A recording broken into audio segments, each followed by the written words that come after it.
Boa noite para todos. Muito prazer, né?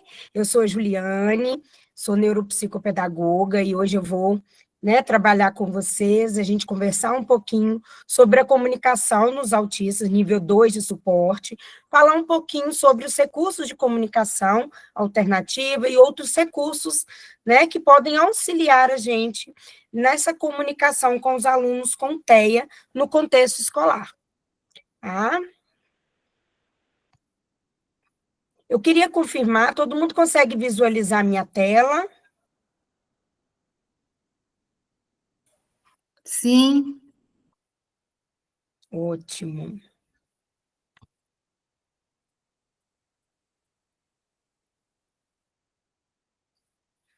Então, nós vamos iniciar, tá?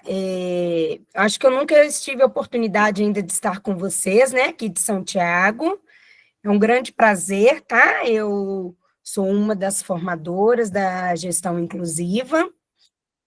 E hoje a gente vai ter esse momento aí, tá? Falando um pouquinho, vocês já tiveram outras webinars, né? Falando sobre o TEA nível 2, nível 3 de suporte.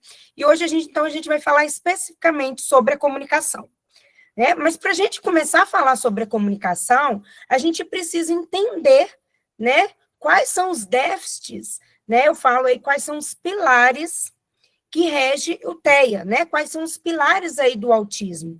Então, o autismo, ele é regido aí, quando a gente vai fazer uma avaliação, um diagnóstico de uma criança, de uma pessoa com transtorno do espectro autista, as primeiras condições que são avaliadas são interação social e comunicação.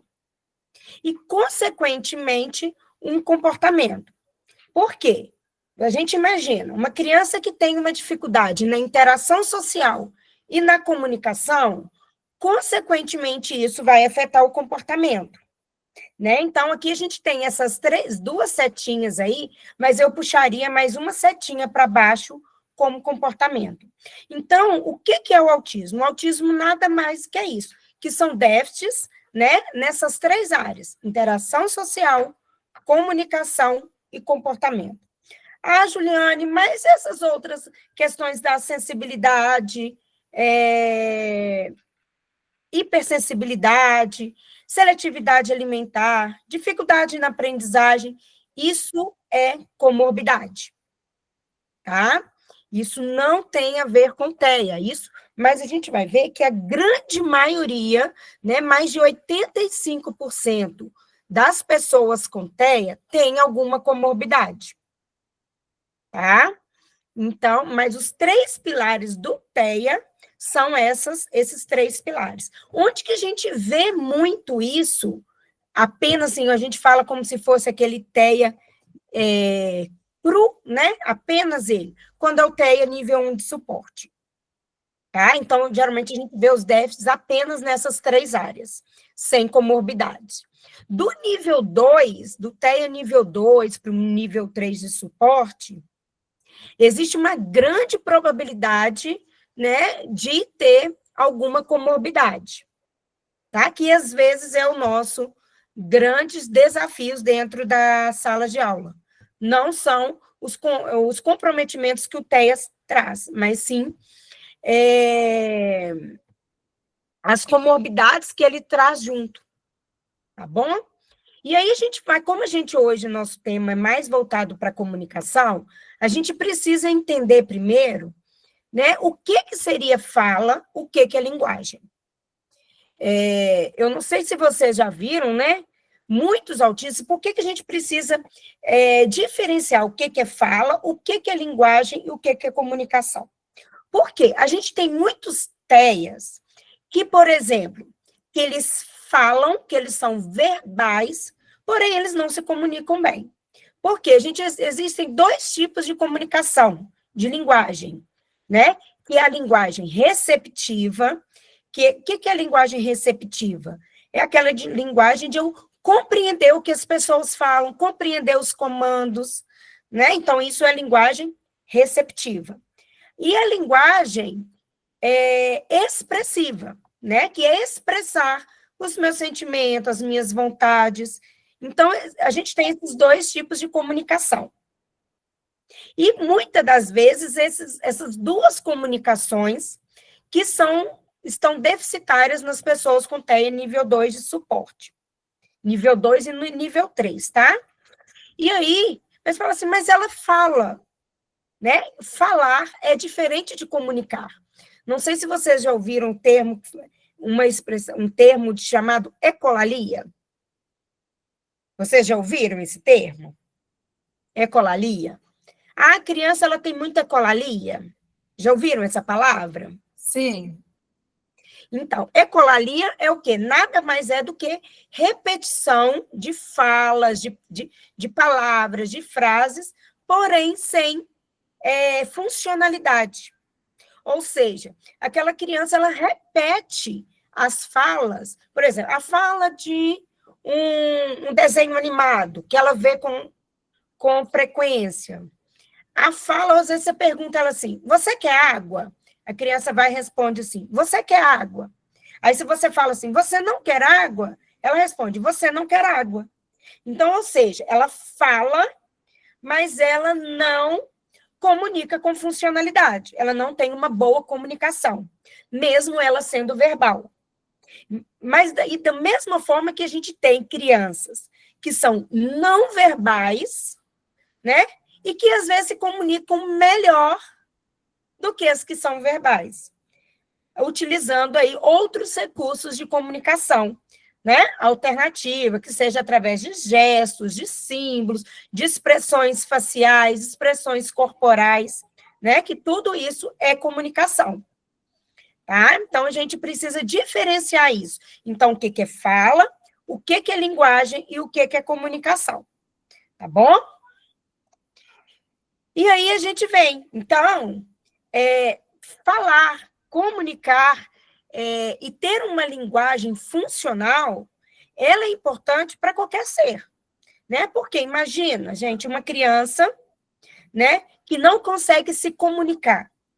Ela não consegue comunicar que está com sede, não consegue comunicar, por exemplo, que quer ir ao banheiro, não consegue comunicar que aquela atividade ali está difícil para ela e que ela não dá conta de fazer. Se ela não consegue se comunicar, consequentemente, ela vai ter comportamentos inapropriados. Eu dou exemplo, por exemplo, imagina gente, né? Eu dou exemplo, por exemplo, lá no Japão. Eu não sei falar japonês, é uma língua que eu não domino, que eu não conheço. Né? Eu tentar comunicar as minhas necessidades e não conseguir comunicar. Consequentemente, eu vou ter, às vezes, comportamentos inapropriados. Vou pegar uma garrafa de água sem pedir, né? Vou, às vezes, entrar em algum lugar que, às vezes, é inapropriado, mas como eu não entendo a linguagem deles, eu não vou entender que aquilo é inapropriado, né? Que aquilo ali não é devido eu estar naquele lugar. Então, a falta, né, de comunicação, ela acaba acarretando problemas comportamentais. Tá?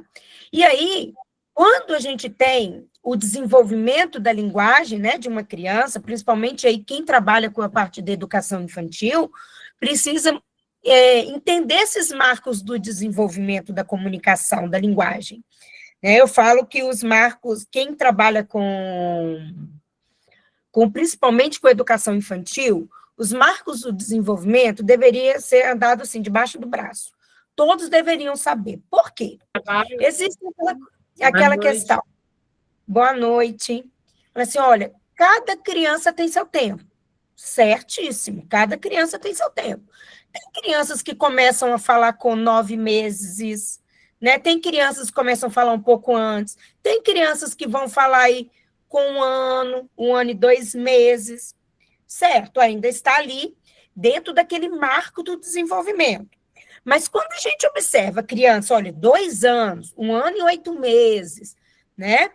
Que já deveria estar se comunicando e ainda não se comunica, opa, aí já tem alguma coisa, né? Já é um sinalzinho de alerta, porque uma coisa é cada criança ter o seu tempo. Outra é sair desse marco de desenvolvimento, eu falo que sair daquela linha ali, né? que são os marcos de desenvolvimento, onde começa a dar as lacunas de atrasos no desenvolvimento, seja na parte da linguagem, né, seja na parte motora, né, as crianças demoram a andar, seja em qual parte do área do desenvolvimento que for, existem os marcos do desenvolvimento. Então, vocês aí que trabalham, né, com educação infantil, é muito importante vocês saberem esses marcos do desenvolvimento, tá? E aí, né, igual eu falei, então uma criança que tem problemas, né, de comunicação, ela vai ter, consequentemente, ela vai ter uma dificuldade para se comunicar. Eu falo, é igual vocês já ouviram, quando fala assim, gente, a criança com autismo não consegue ouvir não, não sabe ouvir não, a gente não pode falar não para uma criança autista. Vocês já ouviram isso? Sim ou não? Alguém já ouviu isso? Falar assim, gente, a criança autista tem dificuldade em ouvir um não. Ela tem crises quando ouve não. Sim, eu já ouvi esse termo. Que ela tem dificuldade. Exatamente, a gente ouve muito isso, mas isso é um mito. Não é que a criança autista não consegue ouvir não. Lembra que eu falei lá no início que as duas áreas de comunicação, receptiva e expressiva, são comprometidas no TEA? Né? Então, ela tem dificuldade de compreender, assim como ela tem dificuldade de expressar. Tem uma parte da neurociência que fala que o não da cabeça de uma criança, ele é descartado muito rápido. Já vi igual a gente que é mãe, às vezes você fala assim com o filho. Eles perguntam, posso fazer isso? Você fala, não, não, por que não? Aí daqui a pouquinho eles estão ali perguntando de novo. Não é assim que acontece? Por quê? O não é muito vago. Mas quando a gente começa a explicar o porquê do não, isso facilita a compreensão. E não é diferente para a criança autista. Principalmente porque a aprendizagem do autista, ela precisa ser mais explícita. O que é isso? Ela precisa ser ensinada de uma forma mais clara. Porque algumas habilidades que muitas crianças, né, típicas aí com desenvolvimento neurotípico, conseguem aprender às vezes só observando um coleguinha fazer, observando os pais fazerem, né? Eles vão aprendendo coisas que você não precisa ensinar passo a passo. A criança com TEA, muitas das aprendizagens dela precisa ser explícita, ou seja, você tem que ensinar passo a passo. Como, por exemplo, só dar um exemplo para vocês, o que seria essa aprendizagem explícita? Por exemplo, para alimentar. Né? Eu sou mãe, eu tenho 2 filhas típicas. Eu nunca precisei ensinar qual que é o processo para alimentar ali, para colocar uma comida na boca, né? Elas mesmas aprenderam ali, vendo a gente fazer em casa, vendo, né, na educação infantil, ali no berçário, já o quê? O simples ato de pegar a colher, encher a colher, levar a colher à boca. Às vezes, olha para você ver, isso, né? Quem tem crianças em casa e quem lida aí com isso na educação infantil aí, isso não é coisa que a gente precisa ensinar passo a passo, né, para uma criança típica. Mas muitas vezes isso para uma criança, ela com TEA, ela não vai aprender isso apenas observando. A gente precisa ensinar que ali o passo a passo, não sei se vocês já viram em alguma aula, aquelas figurinhas que a gente utiliza muito como se fosse de recursos visuais, ensinando passo a passo. Pega a colher, enche a colher, levanta a mãozinha, leva a boca, igual o uso do banheiro. Né? Não sei se vocês já viram aqueles recursos visuais que utiliza muito em banheiro, com símbolos, ensinando passo a passo no banheiro. Abre a porta do banheiro, chega no banheiro, aí o que faz? Abaixa a roupinha, levanta a tampa do vaso, senta o vaso, depois dá a descarga. Né? Então, a aprendizagem do TEA, ela precisa ser muito mais explícita. É igual a questão do brincar. Não é que o TEA não sabe brincar, mas é porque ele não aprende de uma forma implícita, apenas vendo o coleguinha fazer, por exemplo, a brincar com o carrinho de forma funcional. Então, o que ele vai pegar? Às vezes ele só vai ficar ali rodando uma rodinha de um carrinho, ou às vezes só enfileirando os bloquinhos, só fazendo, né, pegando os objetos e enfileirando. Não é que ele não gosta de brincar, mas é porque ele não aprendeu isso de uma forma implícita, só observando, né? Então, às vezes, a gente precisa ali pegar o carrinho, ensinar para ele que ele pode colocar na pista e fazer um movimento, pode subir, pode descer, né? Então, gente, isso que é aprendizagem explícita. Então, o TEA, ele precisa de toda aprendizagem explícita. E isso não é diferente na comunicação. Então, só quando eu falo assim com o TEA, olha, não bate no coleguinha, não morde, não pode rasgar, não pode sair da sala, ele não vai compreender. Ele vai passar 2 minutinhos, ele vai fazer. Porque aquilo para ele é muito vago. Agora, se eu começar a falar, olha, bater machuca, pegar o celular estraga, sair da sala depois, entendeu? Ele vai continuar. Tá vendo que eu estou falando não com ele? Mas só que eu estou explicando para ele de uma maneira explícita o que aquilo acarreta. Então, é isso que a gente precisa fazer com a comunicação com o TEA. Não é que ele não consegue ouvir não, mas é porque eu preciso explicar o porquê, tá? Disso. Porque igual a gente, eu dou um exemplo muito claro que a gente também é assim. Imagina que a gente está... a gente não entende as placas, quem aí dirige, quem é motorista, não sabe, não conhece.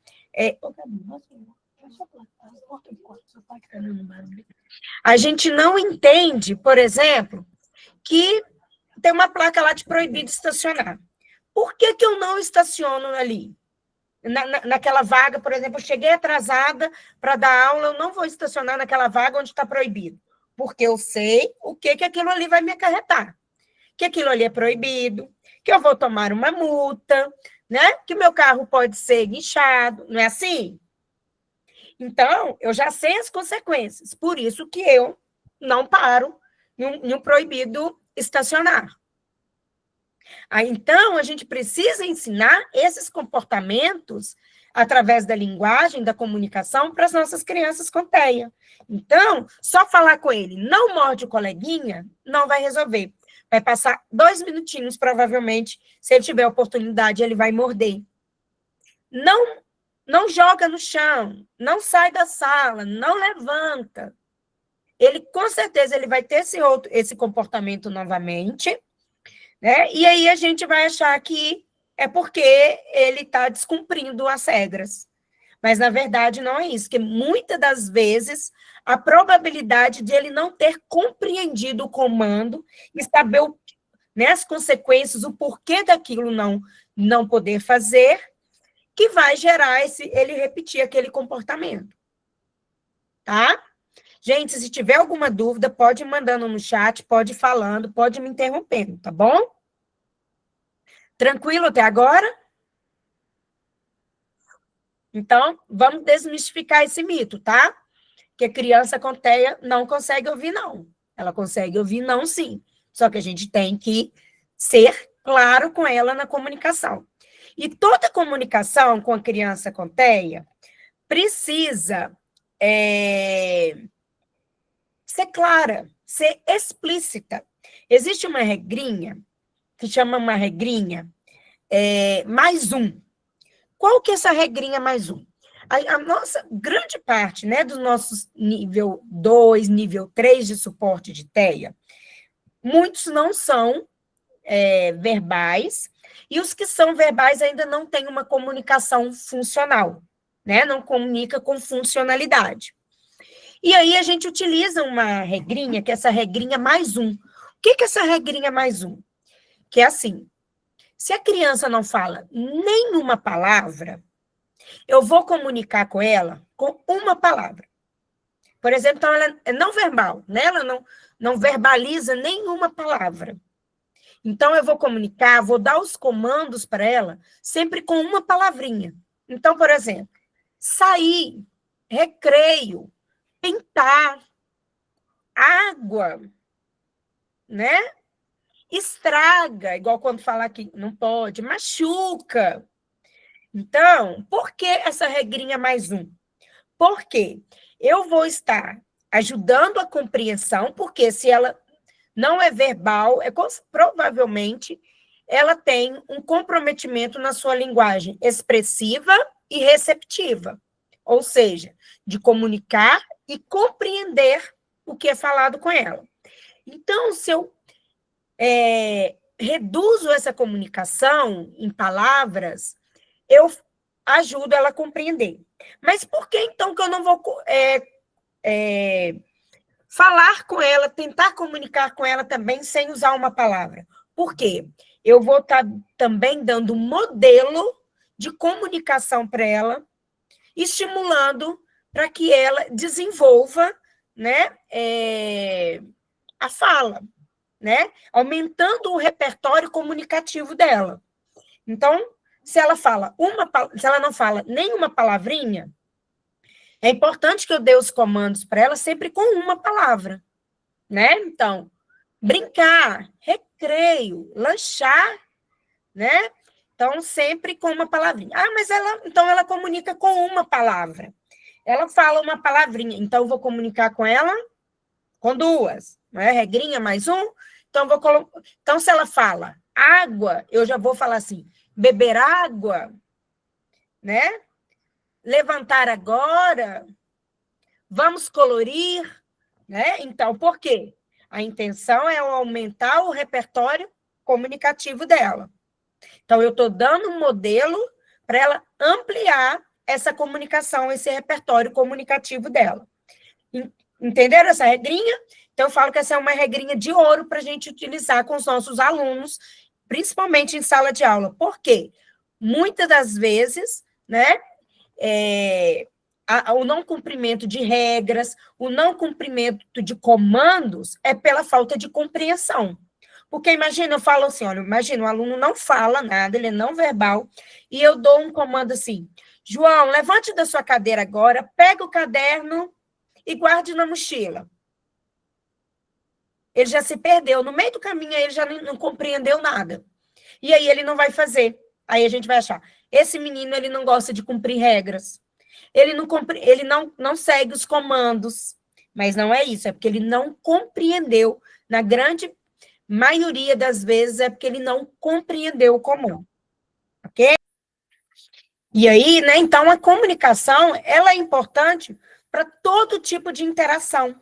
E às vezes, até por isso que às vezes as nossas crianças, né, se a gente voltar aqui lá naquela primeira setinha, né, que eu coloquei dos déficits, que é interação e comunicação, a gente entende às vezes o porquê que as nossas crianças, às vezes a gente acha que elas não gostam de relacionar com os outros coleguinhas. Ah, ela prefere ficar sozinha, né? Mas às vezes é devido também a essa comunicação. Porque se eu não consigo comunicar com os meus colegas, né, eu acabo sempre tendo o quê? Aqueles comportamentos que vai afastar os meus coleguinhas de mim, porque eu não sei pedir o brinquedo. Então, vou lá e vou tomar do meu coleguinha aquele brinquedo que eu quero, né? Eu não sei falar que aquela brincadeira ali que eu queria brincar de outra coisa. Então, eu vou lá e vou atrapalhar aquela brincadeira. Tá? E aí, então, gente, comunicar, né? A gente precisa parar de pensar em adivinhar o que a pessoa quer, o que ela sente, o que ela entende.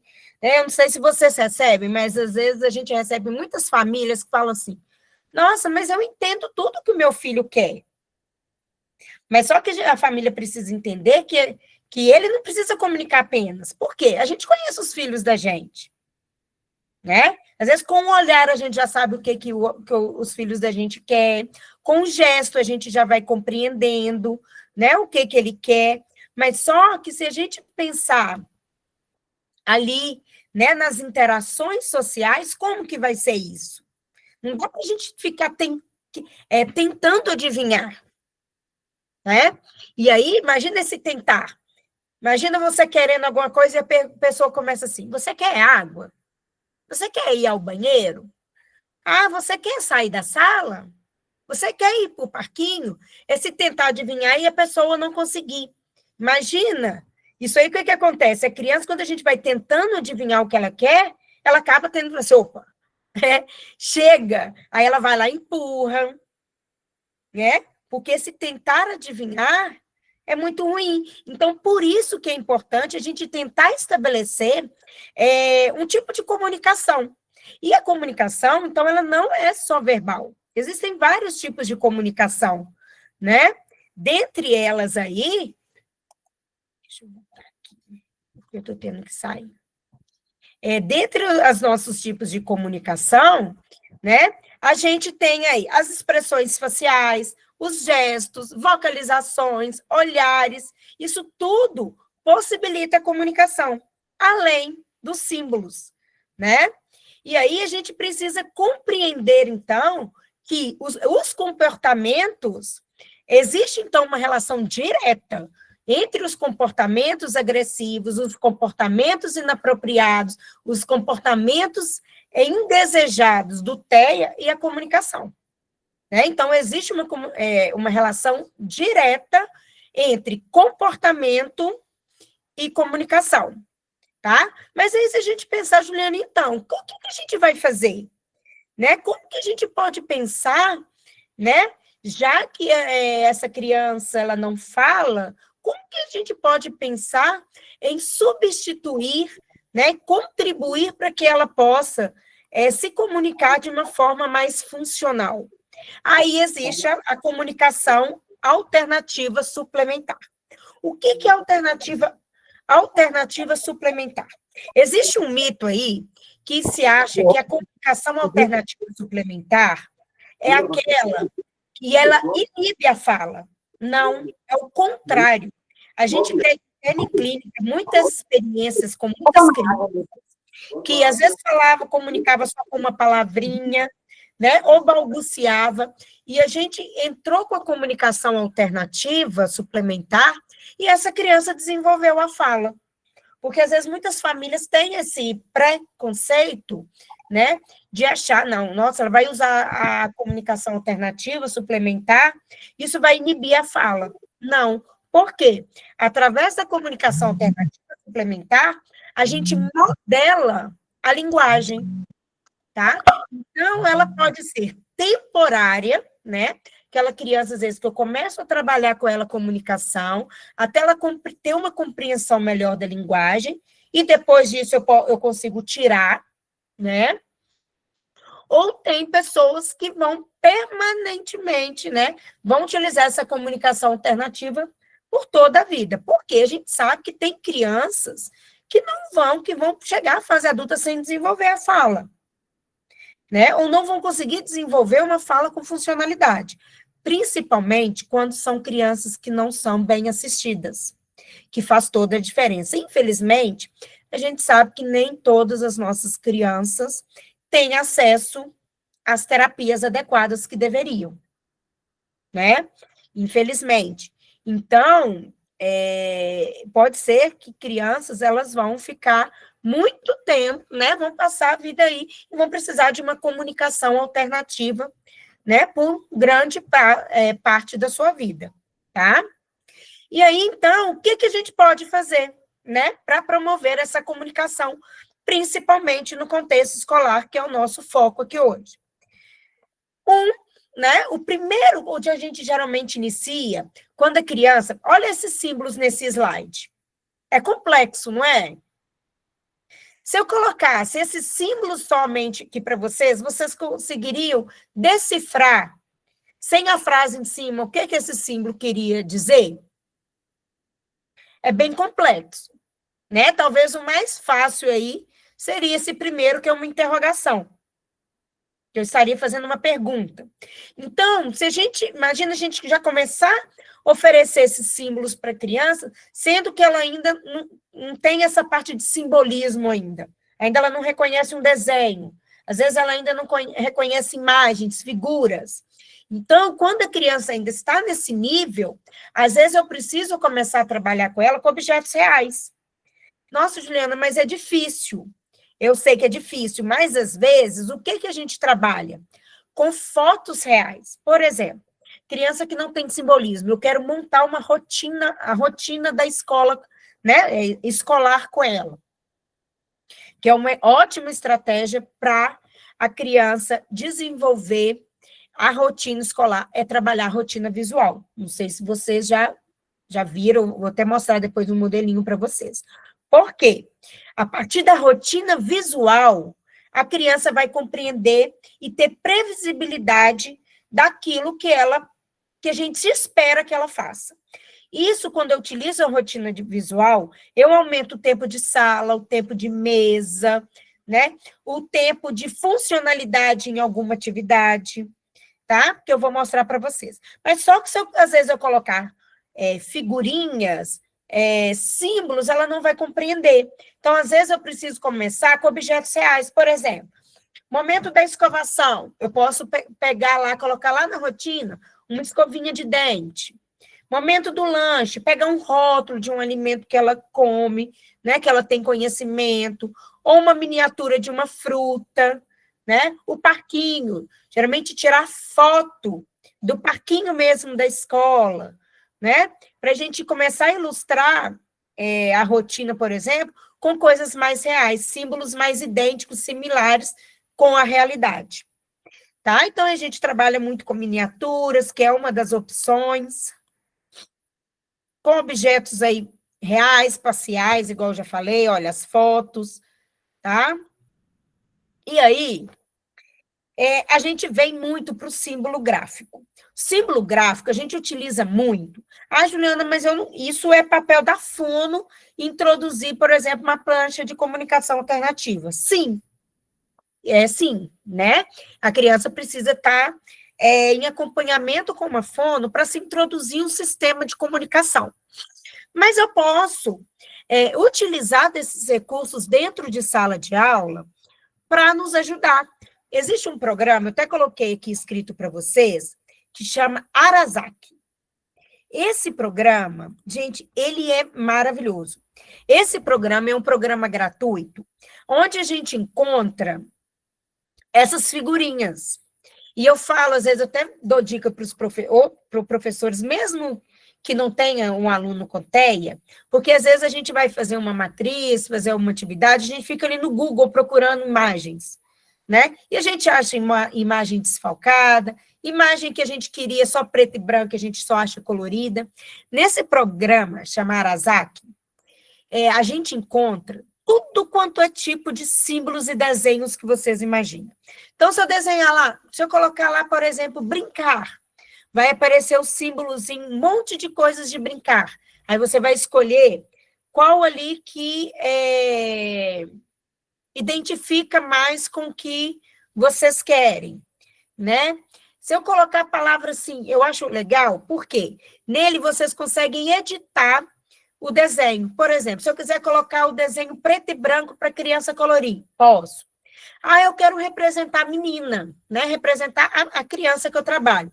É uma menina, por exemplo, negra de cabelos grisalhos, né? De cabelo crespos. Então, o que eu consigo fazer?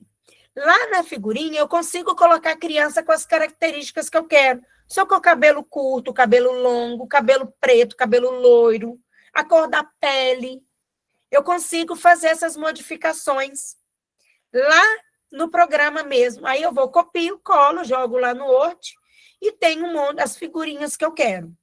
Tá? Então, assim, são figurinhas com muita clareza, sabe? Então, eu gosto muito desse programa que eu utilizo. E aí, a gente consegue, por exemplo, dentro da sala de aula, montar as nossas rotinas com esses símbolos gráficos. A gente consegue montar pequenas pranchas ali para a gente entender o que aquela criança quer, né? Igual esse modelinho aí, eu quero, né? Vocês conseguem montar a rotina, um modelo de rotina que eu gosto muito, deixa eu ver se tem aqui. Não tem, deixa eu ver se tem um modelinho aqui. Não tem aqui. Um modelo de rotina que eu gosto muito, que eu utilizo muito nas escolas, é uma rotinazinha. Por quê? Como a criança ela tem dificuldade de compreender, né, nessa compreensão dessa linguagem expressiva e receptiva, ela vai ter uma dificuldade em compreender a rotina dela. Então, eu uso muito, às vezes eu coloco velcro na beiradinha da carteira, na carteira, e corto o símbolozinho, às vezes, e vou lá, plastifico e coloco velcro.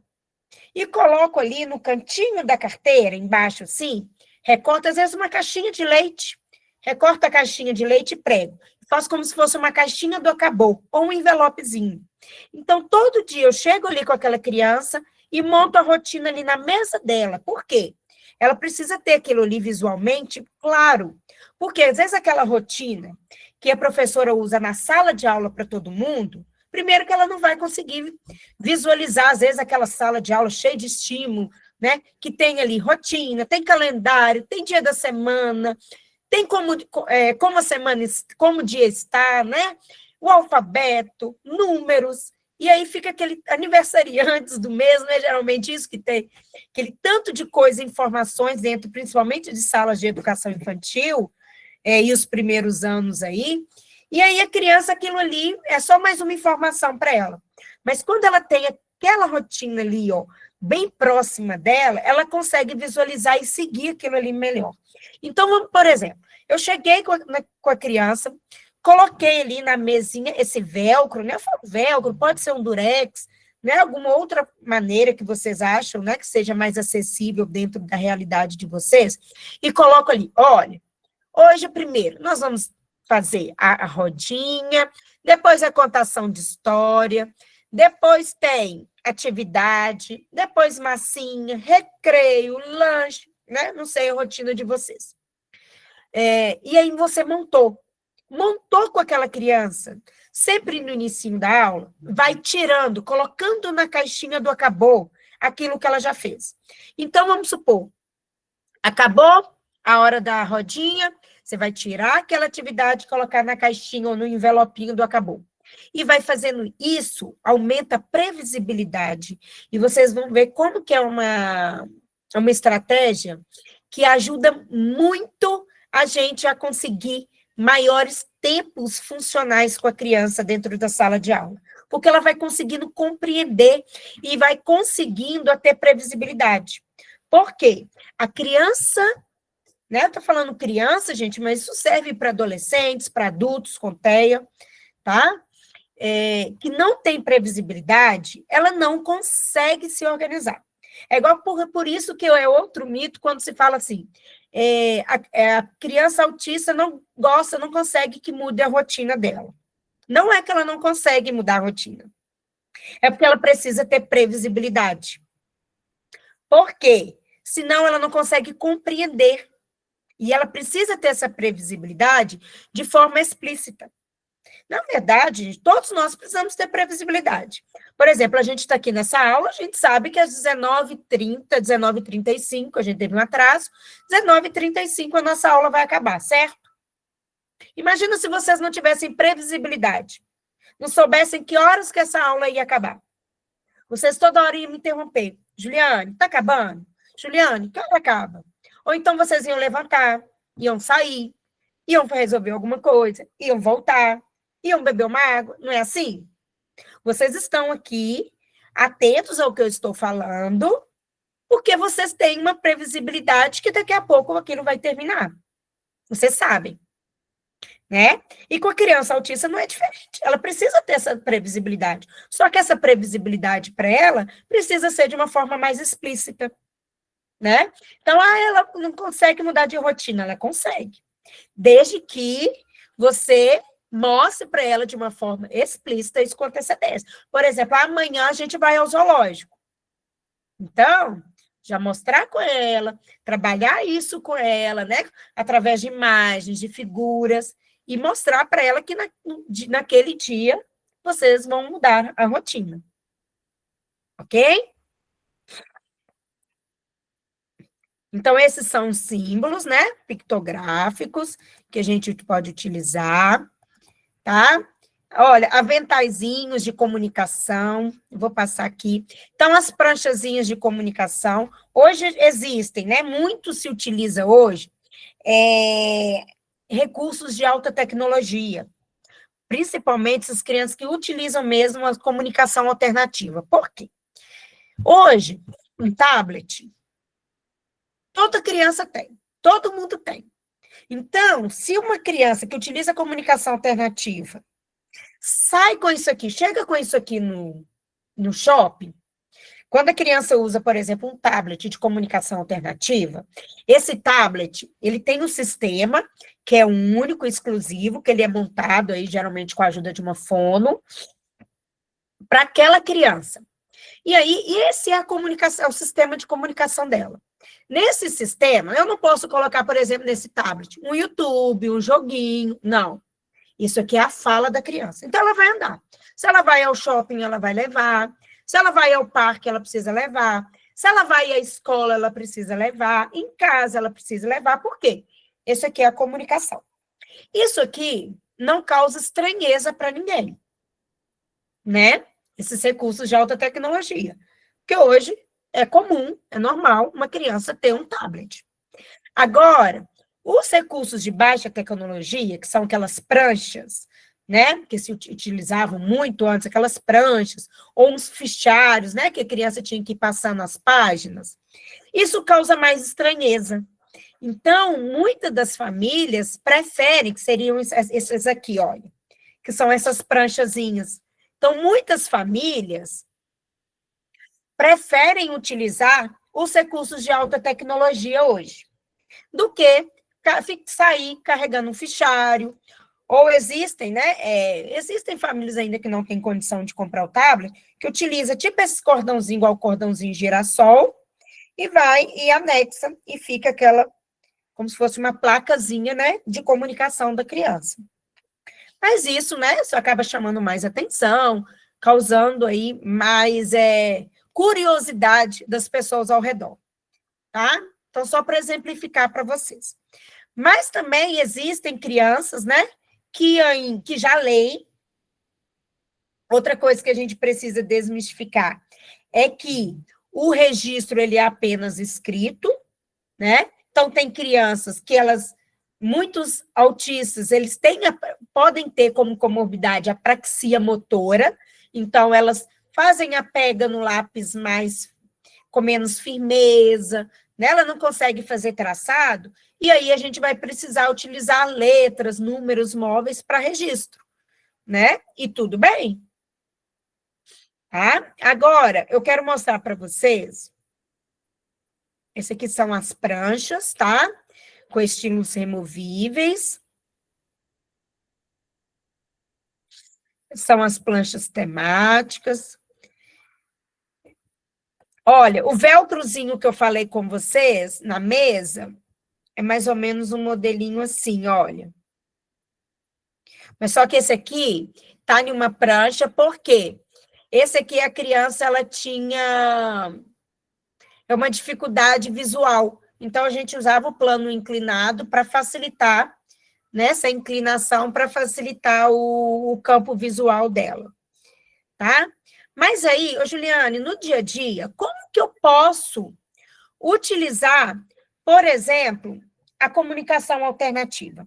Eu vou trazer um modelozinho para vocês de uma historinha que a gente adaptou com recursos visuais, porque a criança não é alfabetizada, né? E ela tinha uma dificuldade na compreensão da linguagem. Então, a gente, de um livrinho, a gente foi utilizando símbolos lá daquele programa que eu falei com vocês, do Arasaki, e a gente adaptou um livrozinho que eu vou mostrar para vocês, tá? Que é bem legal. Vocês estão conseguindo visualizar? A pequena tartaruga verde? Sim? Podem me dar o sinal, porque eu não consigo ver vocês. Sim. Sim. Eu vou colocar, ele tem som, tá bom? E eu quero que vocês Só me sinalizem se vocês vai estar saindo som para vocês.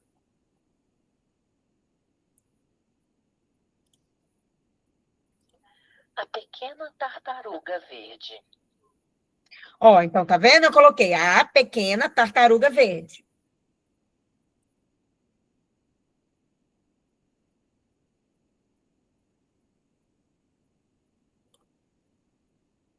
A pequena tartaruga.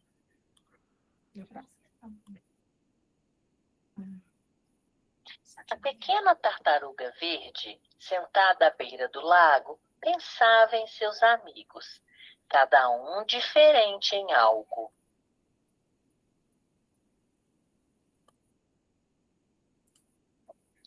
Não sou forte, pensou, nem bonita, nem alta, não sou especial em nada.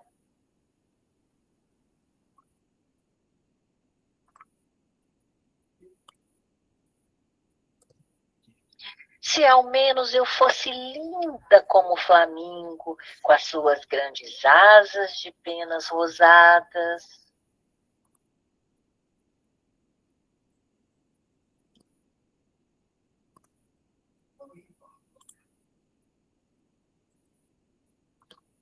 Se ao menos eu corresse como a zebra, com as suas pernas longas e listas negras.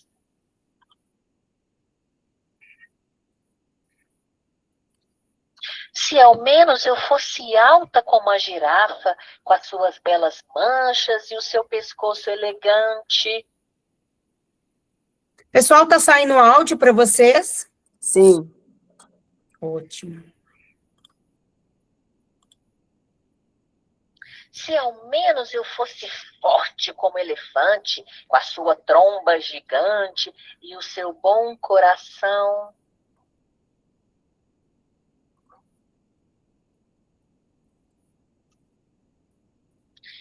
Mas a tartaruga não era nada disso. Ela não era forte, nem valente, nem linda, nem alta. Ela não era especial em nada.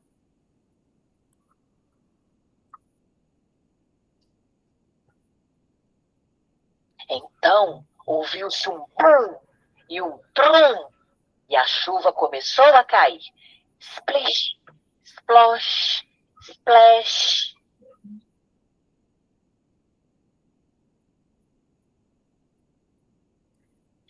Bom, ela, claro, ficou sequinha, apesar da chuva que não parava, pois tinha o que aos outros faltava, sua própria casinha que a abrigava.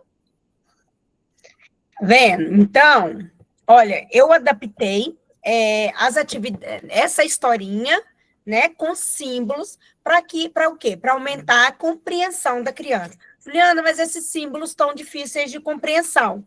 É porque essa criança, ela já tinha, porque eu fiz a adaptação, ela já tinha essa parte simbólica bem desenvolvida, porque ela já utilizava a comunicação alternativa à prancha por mais tempo, né?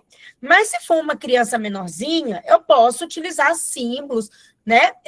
Mais simples lá no Arasaki, e tentando colocar, né, através de imagens. E aí eu fui fazer adaptações das atividades utilizando símbolos para ela. Por exemplo, quem que são os personagens da história? São pessoas ou são animais? Aí a criança apenas apontava para mim, ou a criança ia lá, tinha que fazer um círculo, né? Isso depende da condição de cada criança. Quem que eram os personagens? Quem que é o personagem principal, né, da história? Aí a gente foi fazendo um monte de atividades dentro, né, o registro da historinha, dentro aí do que a gente trabalhou na historinha e com os símbolos que foram trabalhados. Quantos animais que aparecem na história, e a gente colocar a quantidade, né? Colar a quantidade. Outra atividade que a gente fez, ó, cada animal tem uma característica, aí teve que ligar de acordo com cada característica de cada animal. Novamente, né? Se esses símbolos forem difíceis de compreensão, pode colocar símbolos ou imagens ou figuras que a criança compreende melhor. Quantos pedacinhos tem o nome? Olha, aí a gente já foi trabalhando habilidades preditoras da alfabetização, a parte de consciência fonológica. Quantos pedacinhos, né? Tem os nomes dos animais. Aí, para os que já conseguiam, né, escrever, colar o nome dos animais. Pintar a palavrinha correta. Tá vendo? Olha o quanto de atividade a gente conseguiu fazer em cima de uma historinha adaptada, né? E aí, mas aí, gente, existe uma coisa. O que eu vou saber que eu vou utilizar, né, com essa criança? Como que eu vou comunicar? Existe esse quadrinho aqui, que eu gosto muito de utilizar, que às vezes, lá nos primeiros dias de aula, por mais que a gente esteja agora no finalzinho do ano, mas serve, né, para vocês pensarem para o próximo ano, um quadrinho que é o quadrinho Me Conhecendo, que geralmente eu envio para as casas, ou as monitoras, né, os profissionais de apoio escolar, dentro lá, não sei se vocês têm o diário de bordo, né, se vocês utilizam aí os profissionais de apoio, e aí, para a família ajudar a gente a preencher isso, para a gente começar a entender o que aquele aluno gosta, né? O que ele não gosta, o que ele consegue fazer sozinho, o que ele consegue fazer com pouca ajuda, o que ele consegue já fazer com muita ajuda. Porque, a partir disso, eu vou conseguir entender e colocar o que eu consigo começar a comunicar com esse aluno, né? De onde eu vou partir, buscar, às vezes, os focos de interesse. Por exemplo, igual essa criança, olha, ela gosta de colorir, de cantar, dançar, brincar, né? Mas ela já não gosta de gritos. O que ela consegue já fazer sozinho? E aí eu tirei alguns símbolos. Por exemplo, né? O que ela, dentro do quadrinho que a mãe colocou, né? Então, por exemplo, olha, o que ela precisa de ajuda ainda? Olha, tudo que a aluna faz necessita de ajuda. Fora da sala, ela costuma colocar coisas no chão, na boca, coisas do lixo.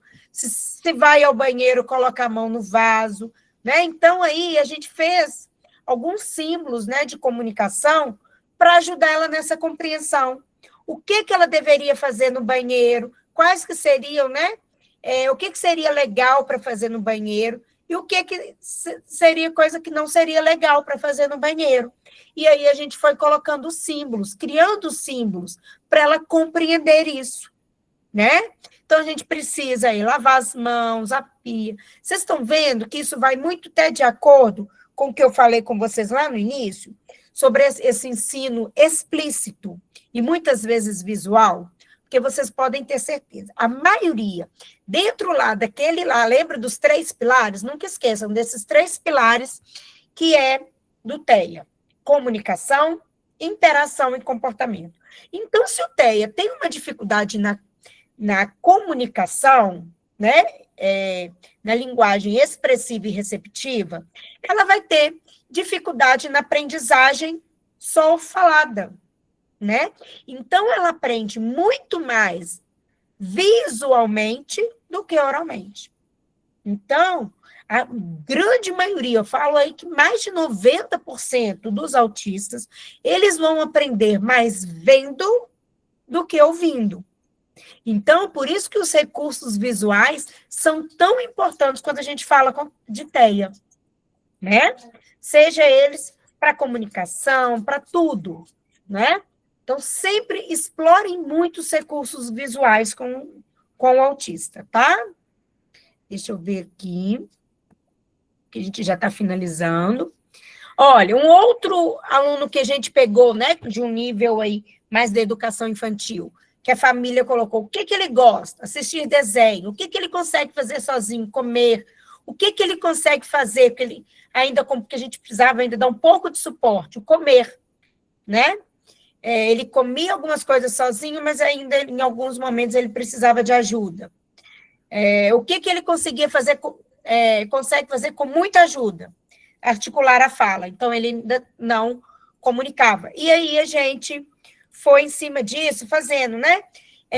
trabalhando com ele a comunicação, por exemplo, para ele escolher qual desenho queria trabalhar ali naquele dia, não oferecendo tela, mas oferecendo, por exemplo, trabalhando os personagens. Ele gostava muito do Pocoyo, né, dos personagens. Então, era um aluno que estava aí lá no segundo período, a gente foi trabalhando as letrinhas do Pocoyo, né? Dentro ali do Pocoyo, com os personagens, a gente foi trabalhando as letrinhas iniciais, né? Toda essa parte das habilidades preditoras da alfabetização foram trabalhadas em cima do que ele gostava, buscando a motivação do aluno, tá? E, às vezes, o hiperfoco, porque, às vezes, o hiperfoco ele pode servir a nosso favor, né? Se uma criança, por exemplo, tem uma criança que eu conheço, que ela tem hiperfoco em peixes. Ela sabe tudo de peixes. E aí a professora estava com dificuldade de trabalhar matemática com esse aluno, porque tudo ele queria falar sobre peixe. Falei, usa o hiperfoco, e aí o que a gente fez? Utilizou o hiperfoco, né, de peixe para trabalhar a matemática, que eram as 4 operações.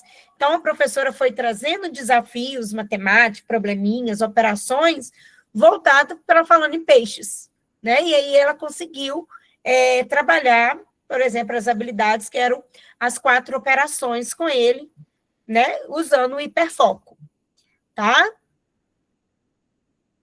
Aqui é outro modelinho. Vocês vão ter acesso, tá, gente? A esse material. E agora eu vou abrir para vocês, né? Passa tão rápido o nosso tempo. Nossa, daria para a gente ficar aqui mais um tempão falando. Queria saber se tem alguma dúvida, o que vocês queriam, né, perguntar, se queriam falar alguma coisa em relação do que a gente falou.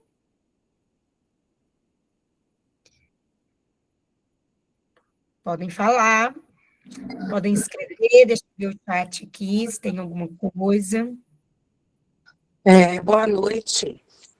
Boa noite. Meu nome é Valércia, eu sou coordenadora da Escola Municipal Deputado José Aldo dos Santos, né? Trabalho do 1º ao 5º ano. Não, eu só queria fazer uma consideração, achei muito interessante sua fala, muito prática, né? Com muitas coisas que realmente, né? Ela foi mais prática, né? Do que teórica, e eu acho que é isso que a gente está precisando, né? De falar como fazer nessa situação, surgiu uma situação assim assado, como que devemos agir. Então, eu acho que é isso que a educação está precisando no momento, né? Nós estamos aí, né, o nosso público-alvo, né, muito diversificado, então a gente, né, teoria, né, eu não vou falar, não, porque eu falo quanto mais a gente vive, né, a gente vive aprendendo. Eu já estou com quase 30 anos de profissão e estou sempre aprendendo algo novo. Mas a parte teórica, ela é importante, muito, né? As duas andam juntas, mas agora, nesse momento, né, como a diversidade está tá muito ampla, faz muita diferença essa parte aí, essa parte prática, né, do como fazer, né? Então, parabéns pela sua fala. Para mim, nossa, aprendi muita coisa bacana aqui. Eu também tenho uma sobrinha, neta, que ela é autista não verbal, e com certeza vou estar passando para minha sobrinha, né? Vai ajudar muito, né? O que você passou hoje. Então, foi muito significativo mesmo. Tá de parabéns, tá? Muito obrigada pela tua fala. Valeu. Que bom que ter contribuído um pouquinho, né? A gente sabe, né, gente, os desafios, né? Os desafios que a gente encontra, né, dentro de sala de aula, eles são diários, né? É desafiador mesmo, né? Mas aí a gente eu falo que o desafio existe, mas a gente precisa pensar nas possibilidades diante dos desafios. Não, com certeza. Né? E assim, o que eu vejo na minha escola, e eu acredito que em todas, né? Vou falar aqui do município de São Tiago, porque nós estamos mais próximos, né? Mas o município aqui, tanto da educação infantil quanto, né, das séries iniciais, são pessoas muito comprometidas. e tentam muito, né? Mas quando você vem com essa fala, né, de prática, de como fazer, né? Porque às vezes você, na teoria, você fala, mas fica um pouco longe, né? Isso ajuda muito, né? E eu tenho certeza que não só para mim, quanto para todos que estão aqui, né, nesse momento, agora foi muito significativo. Ah, que bom, que bom. Né? Tá Espero bom? a gente ter outros momentos aí, Com né, para a gente certeza. poder compartilhar mais e trocar, né? Não existe, eu falo, não existe nenhuma receita de bolo, né? Sim, Na educação, e principalmente quando se fala em inclusão. aham, com Então, certeza. assim, a gente vai construindo, a gente vai trocando, a gente vai tentando, né? É, Porque não é tudo que dá certo para todos, mas aí a gente vai, né, nessa tentativa aí, e nessa busca diária, né, de oferecer uma equidade, né, de com, qualidade de aprendizagem para todos os nossos alunos. com certeza. Isso mesmo. Mas foi ótimo, muito bom. Ah, que bom. Gente, mais alguém queria fazer alguma colocação? Boa noite, tá joia? Boa noite. Elisângela Caputo, eu sou supervisora lá da Escola José Aldo, estou trabalhando com o primeiro ao terceiro ano, e aí eu achei muito interessante nas suas colocações no seu slide, quando você colocou aquela questão dos meninos, né, conhecer os meninos, e a gente fez isso esse ano, sabe? A Mariana não está, mas a Luana, se estiver presente aí também, porque a gente recebeu alguns alunos, e aí, a partir do momento que fosse colocar a documentação, criar o plano de curso dessa criança, eu falei assim, nossa, mas como é que eu vou criar um plano de curso para a criança? Mas eu tenho que conhecer ela primeiro. Então, foi ótimo você reafirmar isso, porque, né, a gente fica precisando de trocar essas ideias e reafirmar para ver se a gente está indo num caminho correto, assim, não só correto, mas que outras pessoas compartilhem disso também. E achei muito interessante estar colocando lá o aplicativo lá, né, dos desenhos e tudo, para a gente estar realmente, eu não conhecia. E aí eu falei assim, ó, gente, pera lá, né? Vem trocando essas figurinhas para a gente caminhar junto. E vou reafirmar que o pessoal é muito comprometido, as professoras, os apoios são muito comprometidos, mas eu adorei quando eu vi a tabelinha lá, eu falei assim, nossa, eu fiz essa tabelinha, que bom! Ai, que ótimo. Não foi em forma de tabela, mas a gente fez o textinho mostrando tudo isso. Eu falei assim, nossa, que alívio, porque assim, né? Ver que a gente tá ali num caminho bacana é interessante, tá? Então, assim, algumas falas suas também que foi marcante para mim essa noite. Teve alguns pontos, umas falas suas do não verbal que foi assim bem marcante para mim, que já anotei na minha agendinha aqui, tá bom? Muito obrigada. Ai, que bom. Eu que agradeço. Juliana, te agradecia, né, em nome da Secretaria de Educação. Acredito que fechamos, né, as webinárias de 2025 com chave de ouro, como as supervisoras comentaram, foi assim, muito prático para a gente poder estar colocando em prática mesmo, né? E aí, se Deus quiser, 2026, a gente reinicia os trabalhos. Mas foi muito bom, viu? Te agradecer. Eu que agradeço a oportunidade, tá, gente? Um ótimo fechamento de ano aí para vocês, né? Esse finalzinho aí é sempre muito corrido, né? Mas que 2026 possamos aí ter outros momentos aí, tá? Eu que agradeço todos vocês pela participação. Tenhamos aí uma ótima noite.